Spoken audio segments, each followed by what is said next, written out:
Hello and welcome to episode 1472 of The Sleeper and the Bust. It is Friday, February 6th. I'm your host, Paul Sporer, joined this morning by Justin Mason. Justin, good morning. Good morning. How we doing? Not too bad. How about yourself? Yeah, just another beautiful day. Ready to talk some more baseball. I'm loving these 3 episodes a week. How'd yesterday go with the rest of the second base preview? I have not listened yet. It went good. I mean, it went a little bit long because, like we've mentioned, second base is not very good, but it is deep. A lot of names. Yep. A lot of names that could go. And, some are going to jump, but we just don't know which. That's the problem when you got this big pool of same. They're not all going to be great. Some are going to emerge. Trying to find those gems is the tough part. So eager to see how you guys cover the back half there. I was kind of busy just making sure I got my SP update ready to go. Even though I didn't have a lot to say because I'd already written up Fromber, I will go ahead and chime in here. I know you guys talked about him yesterday, but I got to give some thoughts on the fact that my Tigers now have two of the best lefties in the game. A lot of things were running through the head immediately, right? Not everyone, but there was rumors like, oh, is this Scooble savings? Did they win their 19 mil horrendously bad offer to him and funnel it to Fromber? Thankfully, no. Scooble won his 32 mil as he should have. What a painfully pathetic offer to him. I really, really hope that they're pairing these two for at least a couple of years because Fromber has the opt-out after 2 years. I'm very nervous about them signing Scooble. But for this year, I'm really excited. Obviously, Fromber, crossing up his catcher, really bad look, and definitely deserves to be made fun of for that and everything. But I doubt that was a major game changer for teams. Unless there's like a history there that we don't know where, Astros teammates or people around the league are like, actually, this dude's a bad dude. And that was just kind of a look, under the mask versus a bad moment on a big stage for a dude. I don't know. I'm not just trying to defend it because he's a Tiger now. That move sucked. And if he did that to Dylan Dingler, I think Dingler would go out there and beat his ass. So, doing that to a rookie is what made it even worse. But again, am I going to judge him by his worst moment? I can't think of anything else that would make Framber Valdez seem untoward. So I'm going to operate now that he can get a pass. What, you got something bad on him? Did he also kick a puppy? No, I don't have anything else bad on him. But I did say yesterday that I think had he not done that, he would have gotten the Dylan Cease contract. Man, if that stopped him, that's pretty tough. And you know what? Deserved. I'm not gonna feel sorry for him because again, you should never do that. You're the veteran. That's just a lack of judgment there that is just so extreme. I admit it, or I acknowledge it. He needs to be hammered for that. There were certain teams that just said we're out, and I would guarantee that. I would guarantee that was disqualifying. I think when you do that, all of a sudden you've just got less teams willing to make and that makes sense. Bids. And, because the Giants were a team that people were like, oh, he fits the Giants really well. And the Mets were a team like people are like, hey, he fits the Mets. But we really didn't hear any rumors about them being in on, and if you lose two big market teams like that. The only team we heard before the Tigers signed him was the Pirates, which maybe was a little indicator. The Blue Jays. Oh, Blue Jays too, yeah. But was maybe an indicator on the weakness of Framber Valdez's market. As for on the field for fantasy, I don't think this changes really anything. No. If anything, I might be more interested. Go ahead.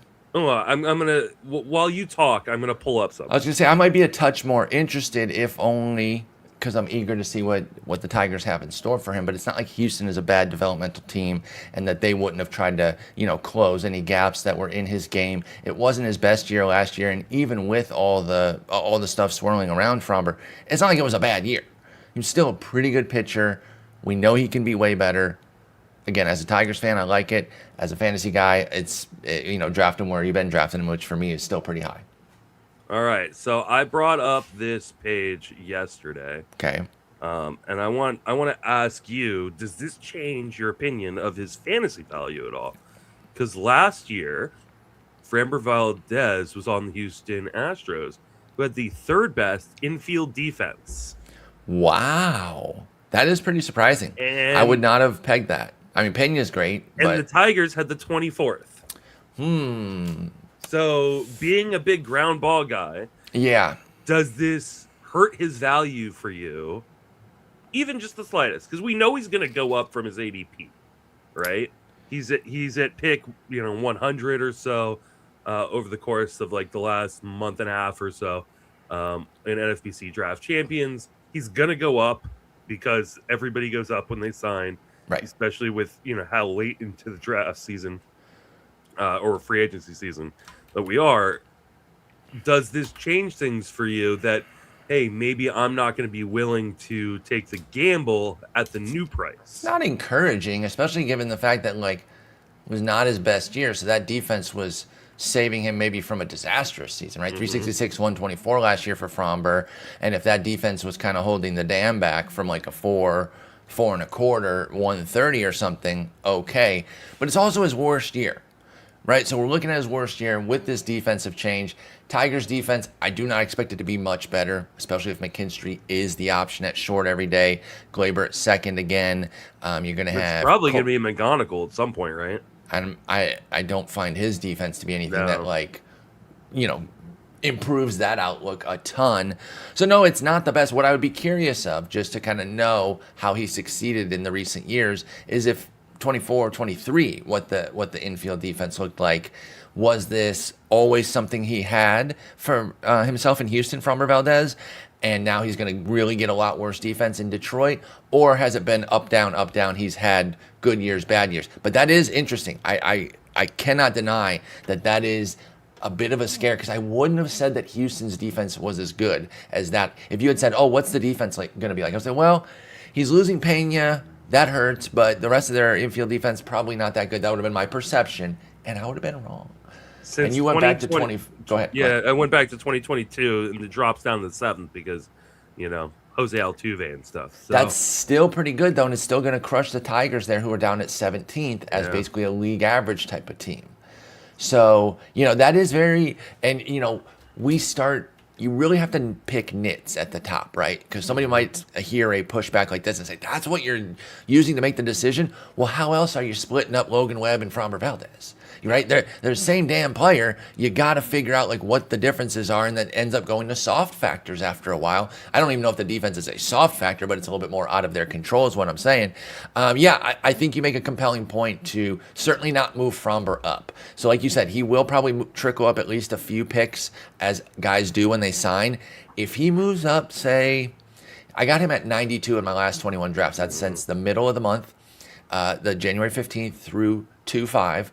And pick 92, 93, if that goes up to late 70s, early 80s, I'll probably be out. If he passes Schwellenbach and Perez. That was the would you rather that we did yesterday. And I said, right now, I would have him above Schwellenbach. But the moment I see Schwellenbach pitch. Okay. Well, I'm nervous. Dumping your boy. I'm not dumping my boy. I'm tentative on my boy until I see him pitch, right? He's coming off of a broken elbow. Right, which is scary.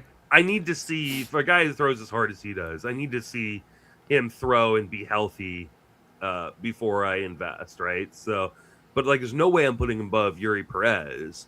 I can't do that. I think he belongs like in the same conversation as like a Dylan Cease. I was going to say that too, but then that's exactly the next guy I was going to bring up, because you invoked him earlier with the contracts too. He's up at 75. Should he be that? We talked about this earlier when he signed. There's no dip this year on Cease. No. There's no buy the dip. I don't find that. I think because he signed the big contract. I don't think there is. Right, and I don't. But also, I don't think Jesus Luzardo should be as high as he is.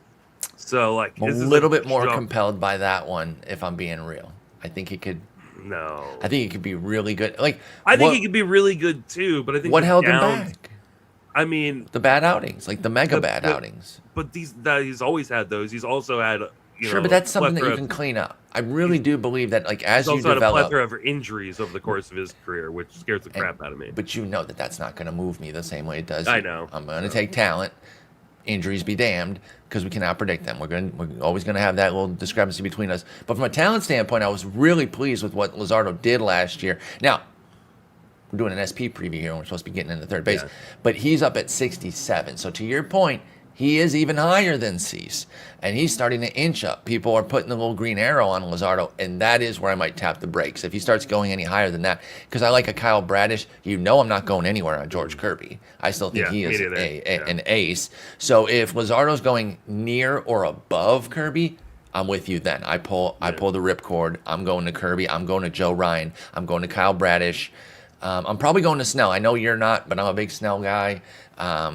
I'll take. I the think 4 months. Luzardo deserves to be like in an injury tier with Snell and Schwellenbach. Yep. You know, like I think that Strider probably belongs in that tier. Woodruff belongs or in lower that tier as well. I've got him even lower, if I'm being honest.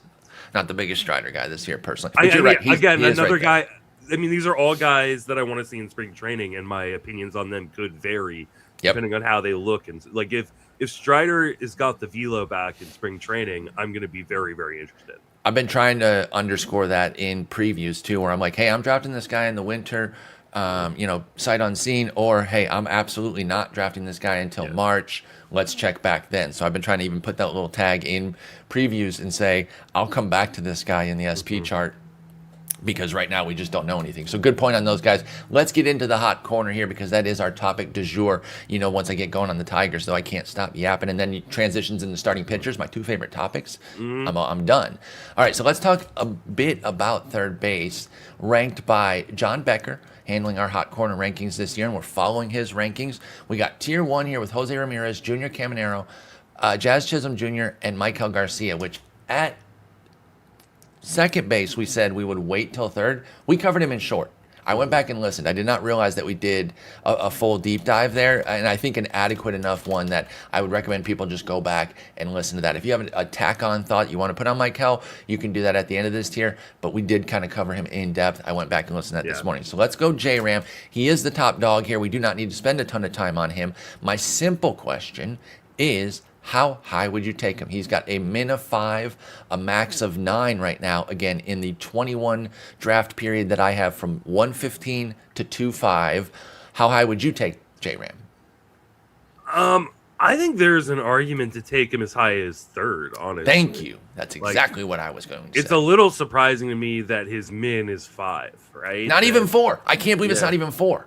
I know we're quibbling over 1 point, both of us, but I'm also surprised it's not even at least 4, if not 3. I totally agree with you. Go ahead. I just don't see a world in which, especially with the lack of depth at third base, which will obviously hammer home today and Monday, that you wouldn't want to maybe just take a guy who has been a stalwart at the position his entire career. Yeah, just so damn good.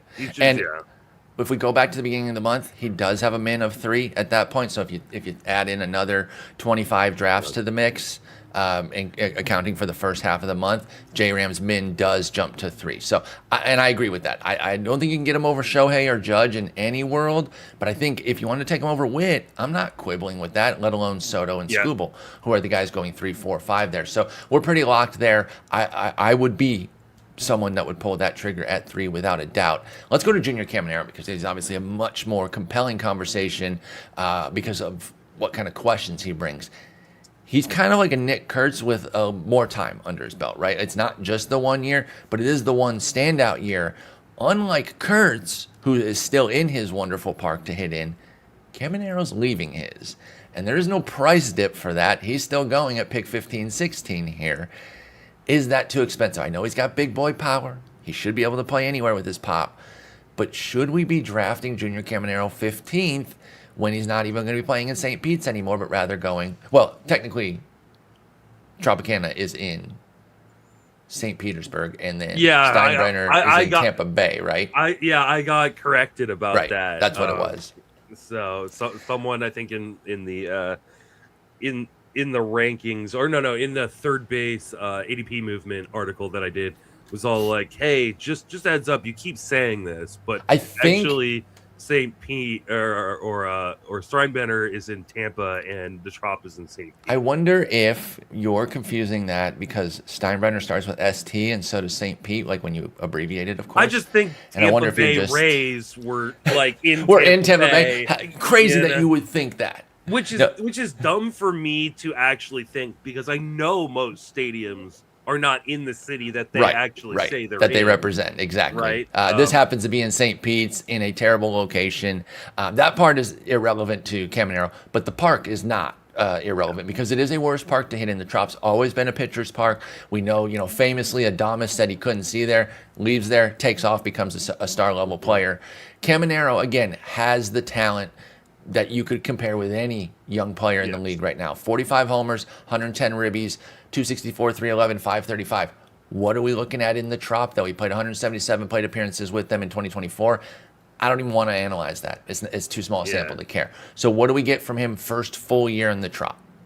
Okay, so I do want to point out he actually had more home runs on the road last year. Love that. That's like some of the guys that we've seen, namely Shea Langoliers, right? We were always thinking he must have taken advantage of Sacramento. Nope, more on the road. So that's good on Caminero. He didn't just feast on Steinbrenner. I'm not worried about him going back to the Trop. Okay. Honestly, I don't think there's any reason to be that worried.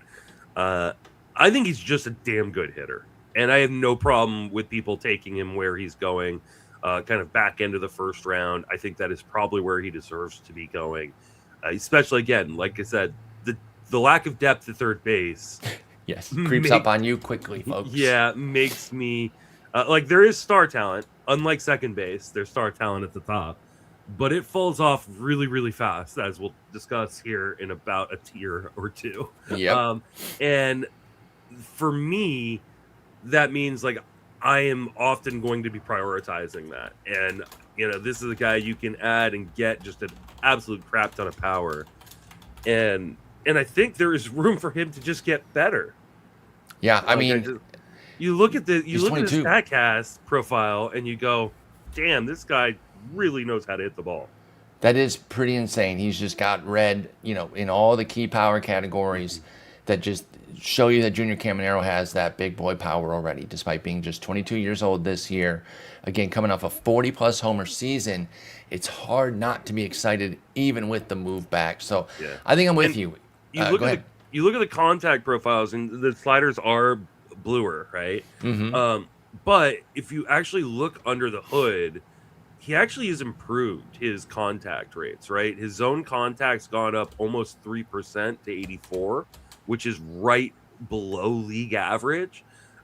His O-swing has dropped over 4 percentage points. Like, his swing and strike rate dropped, almost 3 percentage points last year. Like, you're seeing really good indicators of a guy who's maturing at the plate, learning how to be more selective, learning, when not to swing. Right. So that way he has a better opportunity on the next pitch. And yeah, he's still super freaking young. I mean, I think he's 22 years old. Like, I think this is a guy that really could take another leap forward, which is insane for a guy who just had 45 home runs with 110 RBIs. I think there's big average upside for Junior Caminero, which seems to be what you're kind of hinting on there, with his ability to round his contact profile into place with the power he already has. Only hit 264 last year. I think we're scratching the surface. 260 BABIP. Start to club a few more hits. 50 homers in this bat. Oh, for sure. I mean, if you can hit 45, you can club 50, right? That's not even a question. The Trop is a worse park, but what it does have is kind of a short porch over and for right. a righty. Yep, into left. Into left. For a right-hander to rip on that little indention.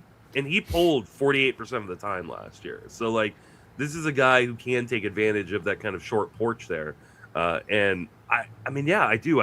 I'm not projecting 50 home runs, but all the projection systems that we have on Fangraphs have him pretty much 35, to 38, right? Yep, with a 270. 270 something, so they even have that improving already. With depth charts being the only exception at 40, I'm projecting 40 home runs. I see it.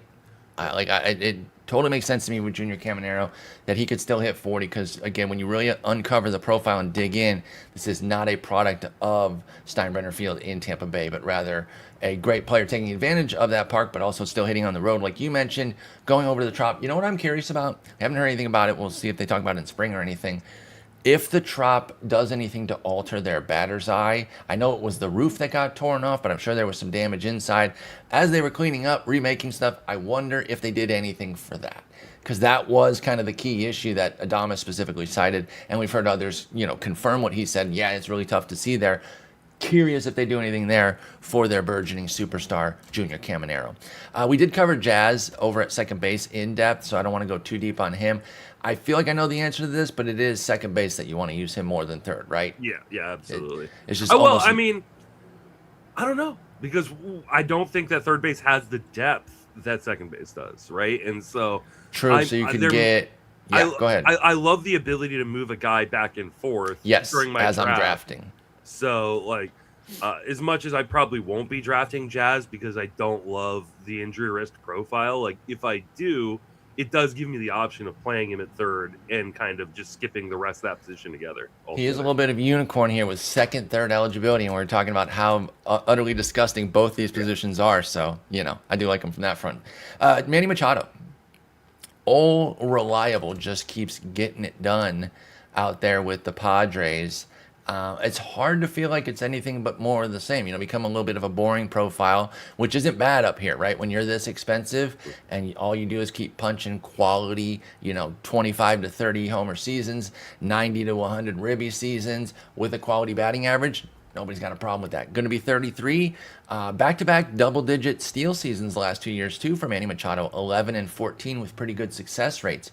You see more of the same? 20-some homers, 90 to 100 ribs, double-digit steals, 275 average, or do you have any concerns, or do you even see maybe upside for Manny Machado? Where are you at on him at age 33? I think the only real concern for me is the Padres' overall lineup. Sure, not particularly deep. Yeah, like the top half of that lineup is still really good when you've got, Tatis and Merrill and Machado. And it depends on what you really think of, like, Ramon Laureano, right? Like, can he repeat what he did last year? But then you fall off. But wait, look at that. Ramon Laureano, like, even if you do, like, trust him, Laureano, Sheets as a 4-5. Both guys coming off of, like, pretty solid seasons last year. But as your 4-5 for a team that wants to fancy themselves contenders, that's pretty rough. I think you're right. Well, and then it gets even rougher when we talk about their pitching. But...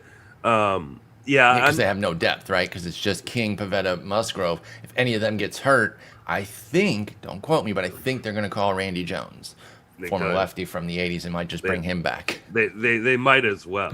It gets really rough really, really fast in San Diego. So I do wonder, like, hey, I think the RBIs will be there, but are we really looking at 90 runs this year? I don't know. I think we may be looking more at, like, some of the 70 runs totals that we saw in 2023, 2024. It's a fair point, though. Which does hurt his value. But I think he's going to do 70. I think he's going to hit 27 to 32 home runs like he always does. I mean, he has not hit less than 27 home runs in a season since 2014. Like, he is really, really bankable, but I do worry maybe the runs drop a little bit. A fair concern because, yes, that lineup dries up. When I'm telling you 4-5 is Laureano, Sheets, and I'm telling you it dries up after that, you don't even want to know. But I'll tell you anyway. Bogarts actually is, I would say, better than Laureano. So it actually improves at the 6th spot, but then jumps to Cronenworth, Miguel Andujar, and Freddie Fermin. Ouch. So, yeah, that's a great call out there with Manny Machado. Don't plan for the 90 runs again. Bring it back down to 75, 77 the 2 years before. And if you can get more in your draft there and he happens to give you more, it's a bonus. All right, Austin Riley. We talked, obviously, at first base about Matt Olson. Their two corners are supposed to be kind of like power stalwarts who also just punch the clock on a bunch of good seasons. Matt Olson, he's fulfilling his duty there. He's never been able to live up to the 54 homers from 2023, but his last 2 years haven't been bad, even though they haven't been 54 homers since then. Riley, however, kind of hit the skids after his power explosion in 2023. Or it started in 2021. He had 3 straight seasons of 30-plus homers. Now 19 and 16 the last 2 years, albeit in massively shortened seasons, 110 and 102.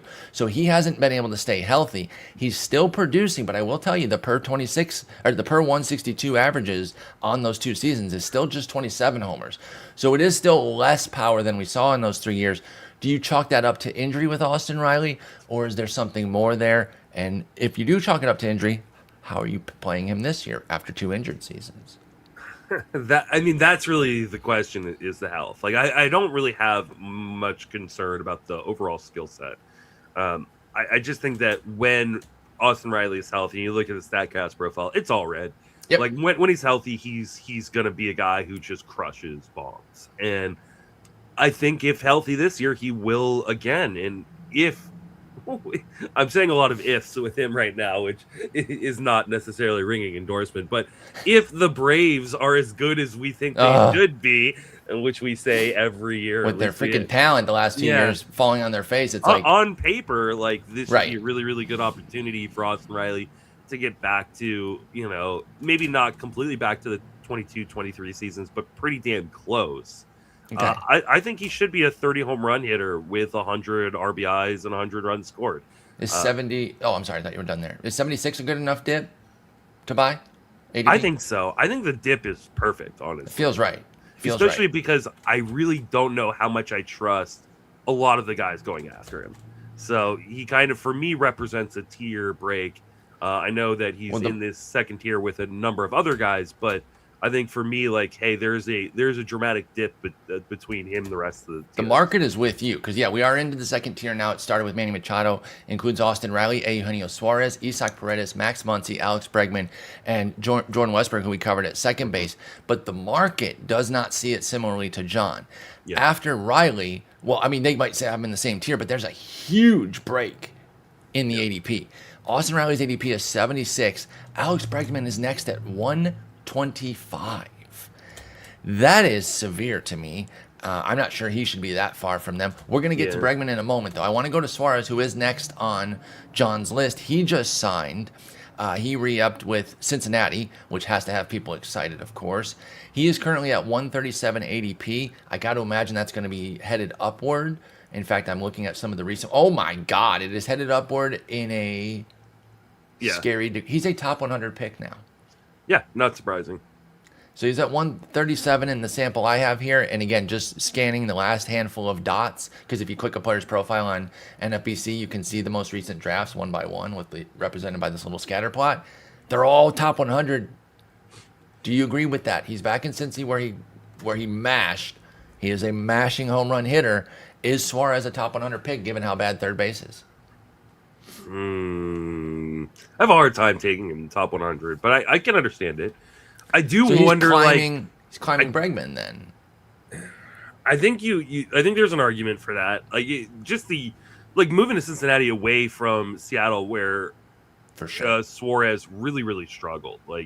As everyone does, in fairness. Yeah, he hit, I believe it's 189 from the time he was traded till 189, 255, 425. Still at 13 home runs and 220 plate appearances. He had 49 last year? Okay, you know what? Yeah. Sorry to interrupt you there. I didn't realize that. I didn't either. I sold him short there a little bit. I'm sorry, when we talked about him on the Sunday pod after he signed. When he signed, yeah. Yeah, I was like, I honestly kind of blanked that he hit 49 home runs. Do you think it's because he switched leagues and sometimes when you're watching the game, they'll only give you the American League stats or some shit. So maybe we were seeing 12 homers or whatever. I don't know. I didn't think he hit 12, but I would have said 30 something. Or it could just be the fact that he was so bad in terms of his average.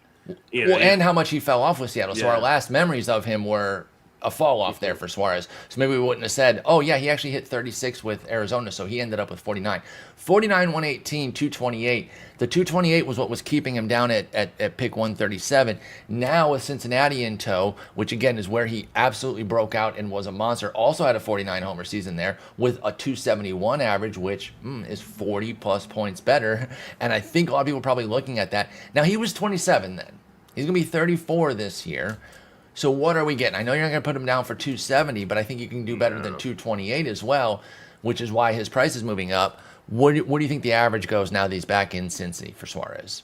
I mean, it's definitely a park upgrade, but I don't think it is. I don't think people realize it's not that much of a park upgrade for just batting average. Sure. So if you and I can bring up while you're bringing that up, I'm gonna point out that he had a remarkably bad BABIP last year too for Eugenio Suarez, and that's worth at least calling out that it was a 243, and he hasn't run that low.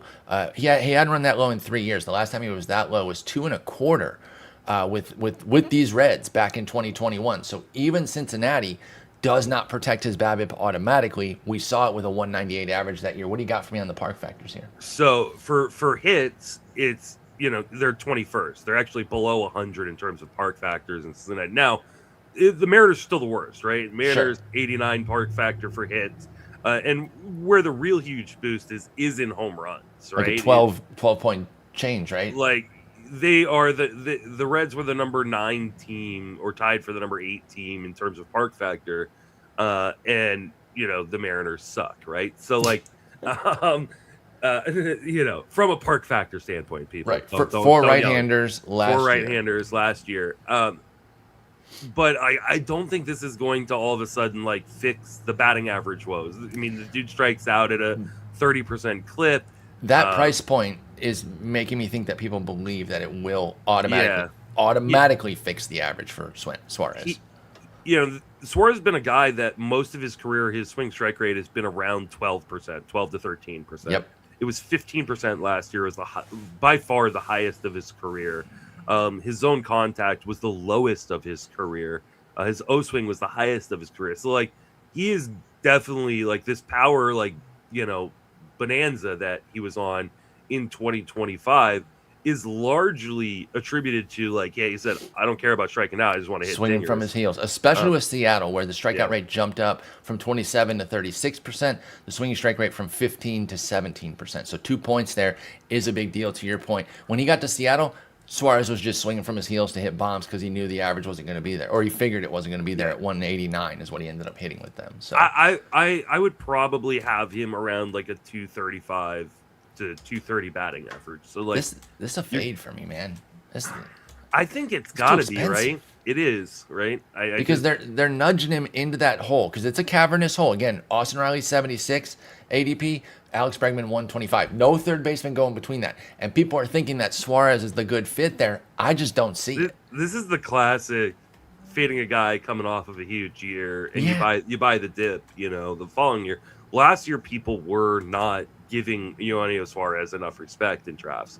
This year, I think they're just giving him a little bit too much, and I think him moving from Seattle to Cincinnati is kind of fueling that. Especially because he's had so much success there. If it was a good park that he'd never been in, I don't think it would be this big of an effect. I can't prove that, but I think it's because he's been good. We also have to bring up the fact that he is probably going to be the everyday DH, and there is a DH penalty.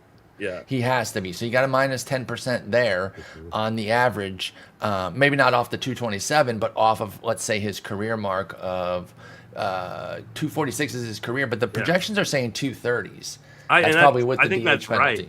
Yeah, I think so too. Right. So bottom line is I cannot pay that price point. It is way too expensive. If he does in fact move into a top 100 pick, which again he has been recently, let me see if I can shave this down and get a much tighter sample. Do you know exactly when he signed? You don't have to look it up. Don't worry about it. I got. He signed on the 1st. Okay, so if I could just do this month, let's see if that gives us a better representative look here. Sorry, I'm just trying to change the dates to get a more recent sample. No, none of them have finished and been in the ADP data. That's why you have to click his profile to see where he's been picked. So a bunch of drafts will finish and put that data in there. And I think he's going to, when you do one of your next big market updates for third base, I would be very surprised if Suarez isn't a big mover, but we'll see. Yeah. All right, let's continue on here and let's talk Isaac Paredes, who is now in Houston. I really loved him last year. I was so excited about what he could do there. Another one of these crazy pull guys. I thought he was going to absolutely ravage the Crawford boxes. I feel pretty good about what he did when he was healthy. He hit 20 bombs in 102 games with a 254 average. If he'd have been able to play another, 135 to 145 games, which is kind of what I thought he would, I think he would have had the representative season that I wanted. So I feel good about where Paredes was in Houston. The problem now is there's no room at the end because they brought back somebody last year who I think people are kind of forgetting that they have now for a full year. Carlos Correa, he's the third baseman. Christian Walker, of course, is over at first, who had some trade rumors. Alvarez got DH on lock. Isaac Paredes has nowhere to play. And as such, what are we doing with him this year? I don't know. Until we see him traded, I think he's going to get traded. Like, I feel like sending him to Boston is like makes a ton of sense. The Astros desperately need an outfielder. The Red Sox desperately need an infielder.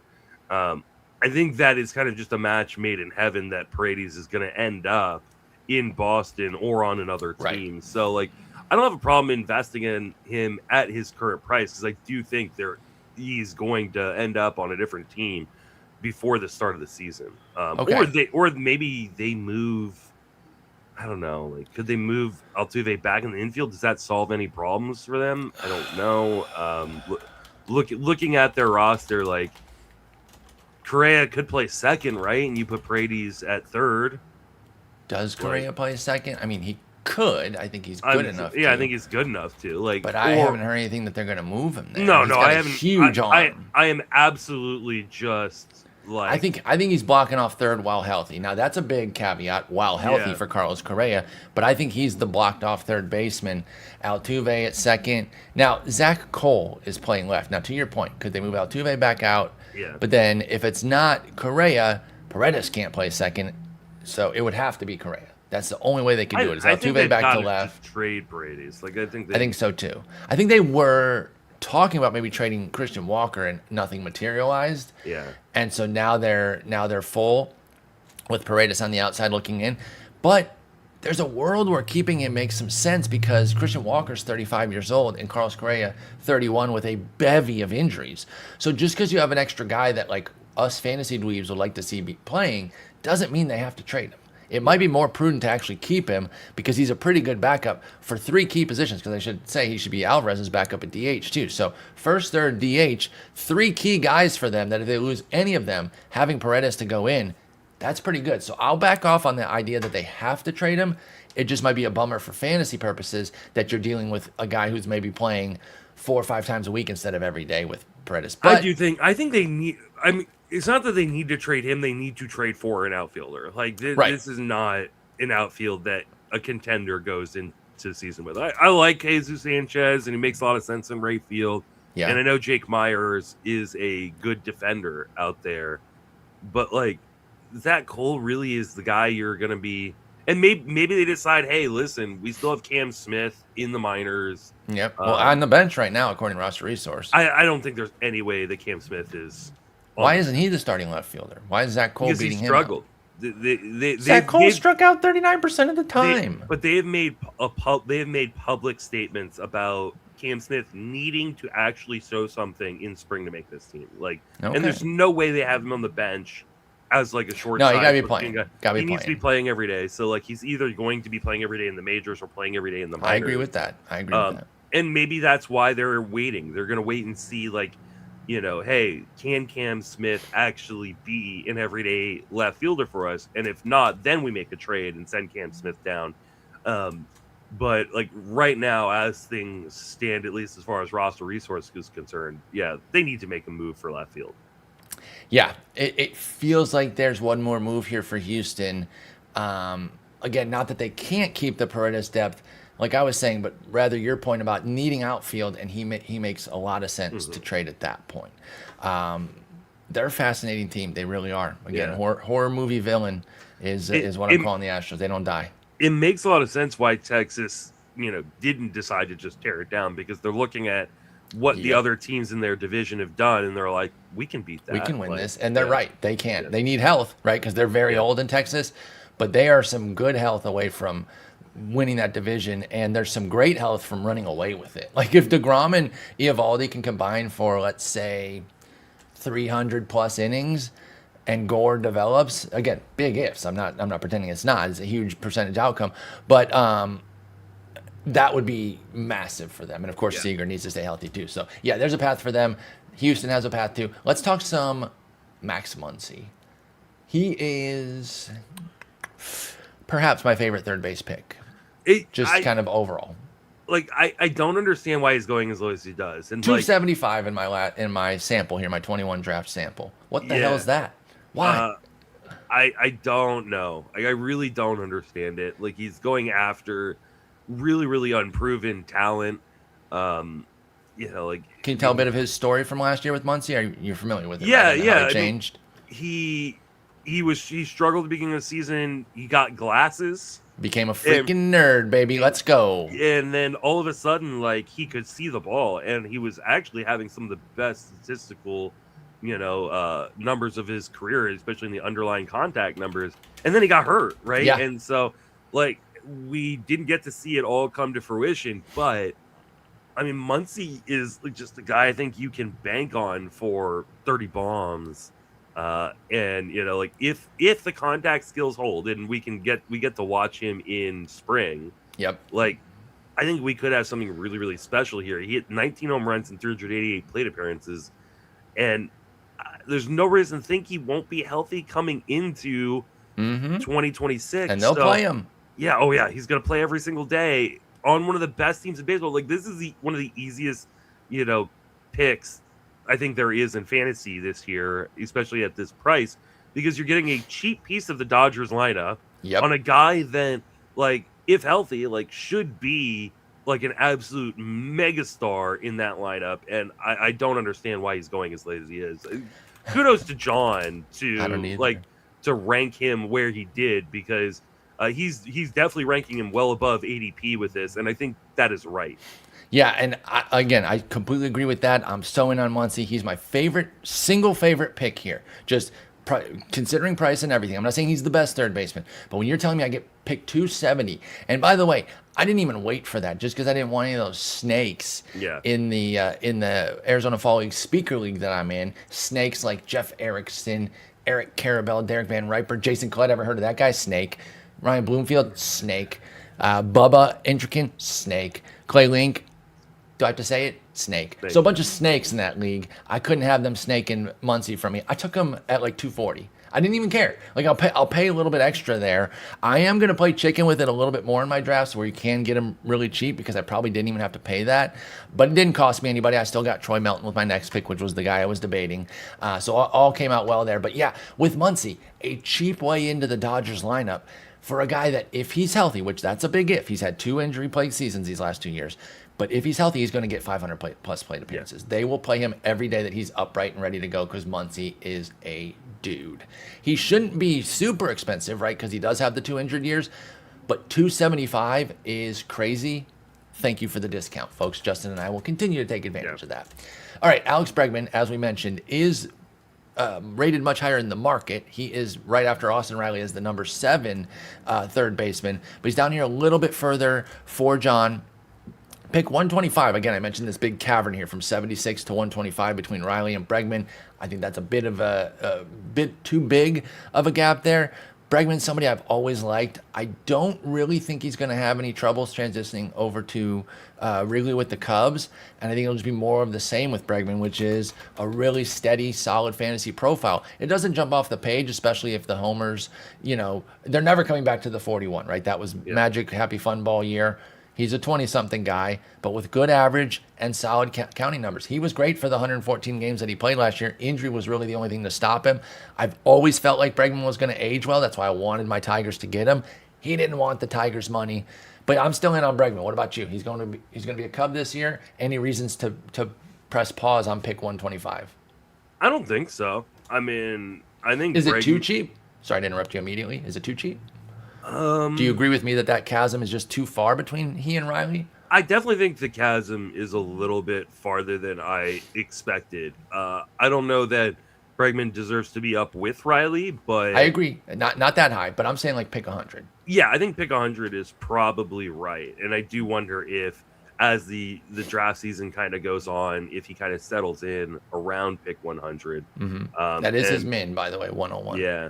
So if that's his min, like, I think you're getting a discount in most leagues. So, if you look at the park factors, it is a much better power situation in Chicago. They were the 10th best team, tied for the actually 8th best team in a 5-way tie or 4-way tie with a 111 home run factor for right-handed hitters in Chicago. That's whereas great. The Red Sox were 84, the number 24. Because a bunch of them bounce off the monster, right? Like it's exactly. Hard to get it over that sucker. So it's a little bit worse for average and a good amount better for power.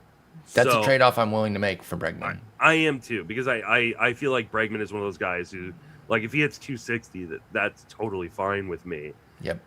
But I do think there's a world where he gets back to the mid 20s, especially if he can stay on the field. And Yeah, I like him. This is a good lineup. I think the Cubs are actually a really, really good team and going to be fun to watch this year. So, yeah, I like Bregman a lot.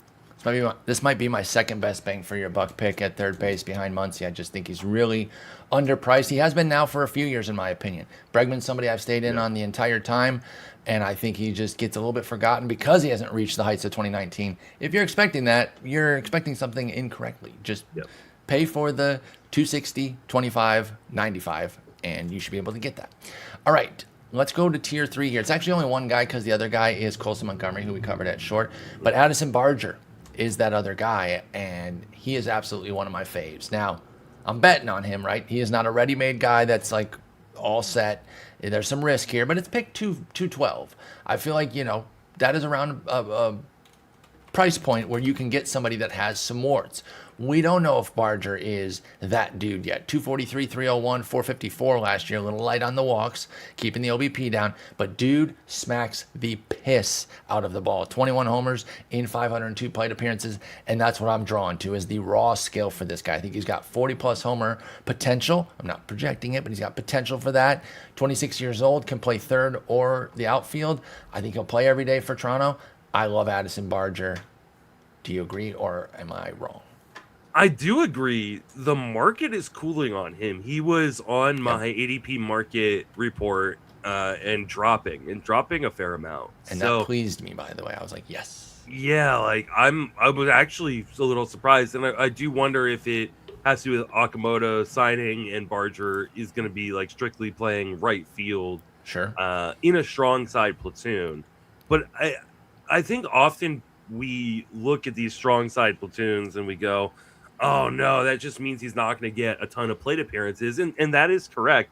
But sometimes that is a good thing. Addison Barger really, really struggled against left-handed pitching last year, hit 217 against lefties.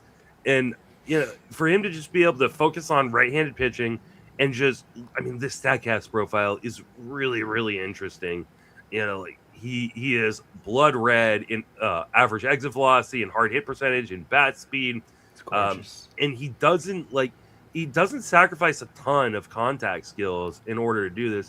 He was right around league average zone contact, below league average, which is a good thing in O swing. 11.5% swing and strike rate last year. Like, I think there's a lot of tools for this guy to be a 30 home run hitter and be very much, a Burleson type where he's gonna platoon, but when he is in the lineup, he's going to make a lot of noise. And I think a lot of the projection systems are low on this power. We've got the Bat X with him having 17 home runs, ATC with 17 home runs, Fangraphs depth charts with 19, Steamer with 16. I think these projection systems are way too low on this power. I think that couldn't agree more. Barger could be like a mid-20s or even a 30 homer guy, even in a strong side platoon. And this is a really, really good lineup. The problem for him is this is such a good lineup, he's probably not going to be hitting towards the top of it.